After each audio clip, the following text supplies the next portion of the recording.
Hey, this is Sam Kim, the producer of TERA. And I'm Stefan Ramirez, the associate producer. We're excited today to provide a brief highlight of the demo we gave to community and press at PAX 2010. What you're about to see is an exclusive look at a new, updated build filled with content, improvements, and polish. This is not a trailer, but a cut-down version of our demo built entirely from footage captured in one of our playthroughs. TERA is deep. It doesn't have a story, it is a story. And progression in TERA isn't just about levels, items, or skills, but about moving the story forward and finding more about the world and your role in it as a player. Which brings us to why we're here today.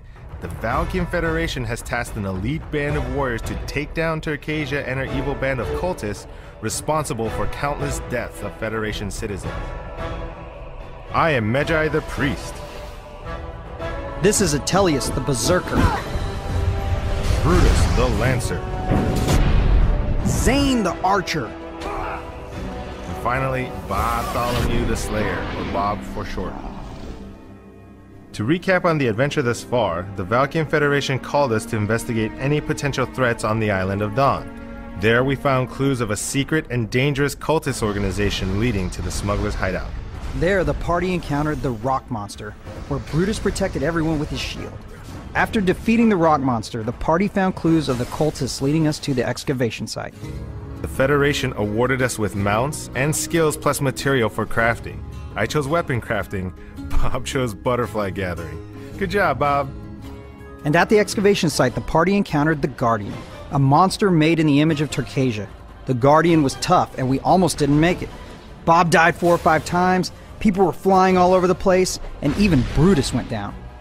Luckily, we managed to defeat the Guardian and track the final location of Takeda, leading us to the cultist refuge. Our mission? To take out Takeda. We start things off by joining up with some mercenaries. Their help is welcome, as they'll definitely be necessary for the encounters to come. Our first arena demonstrates how the environment can be just as tough as the enemy. Spikes shoot through the floor, drawing blood and knocking us down. The strategy for us is to work the center of the room and not let the enemy push us into a fight with the spikes. I like how everybody's working together. You're working the center of the room, you're keeping that creature right in the middle, pinned down. This room really separates the men from the boys. The trick is to pay attention to the actions of the monster as well as the party around you. The mages throw energy blasts, and the lancers bash enemies, both of which knock players down, leaving them vulnerable to attacks. Those lancers can do just as much damage as our guys, but they're huge! Look at those shields! The party has to work together and really support each other to make it past this room. This is a classic example of looks can kill. What looks to be a captive woman is actually a high priestess in disguise. She will use a variety of attacks that we need to watch out for. So some of these enemies actually have the ability to knock down the player, leaving them vulnerable to attacks. Ah, and there's a knockdown. Her scepter will swirl around with a purple streak right before she blasts ice at you. We need to avoid this and take up position behind her or to the sides to attack while avoiding damage. This is an Argon army destroyer. He is a devastating force that will require us to focus on movement, placement, and timing. Yowza, that is a big hit. He has 4 arms, and the first thing that jumps out at you is the giant swords, which he will use to smash us. Notice how that chest is glowing. That actually means the Argon is running low on health and that he's getting more and more desperate with his attacks. He can throw both of those swords down with electricity. We have to avoid this and use our agility to dodge and block often. He also has a tendency to move all over the place. You'll see him drop 2 of his massive arms down, vault himself forward, and slash with his swords all at once.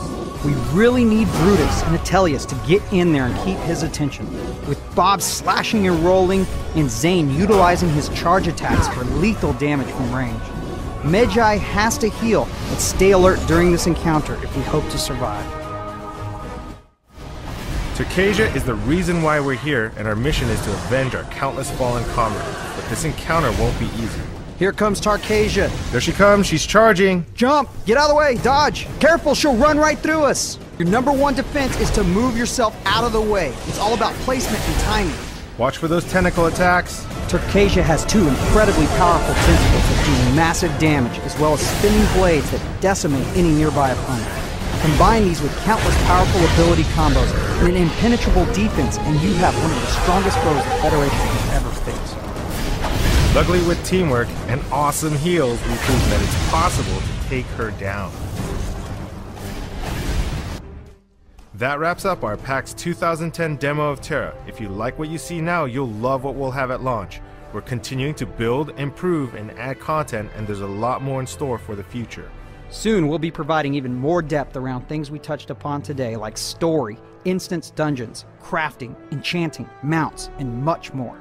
TERA is coming in 2011, and if you haven't already done so, check out our website, tera-online.com, and join our community for inside info on what's in store.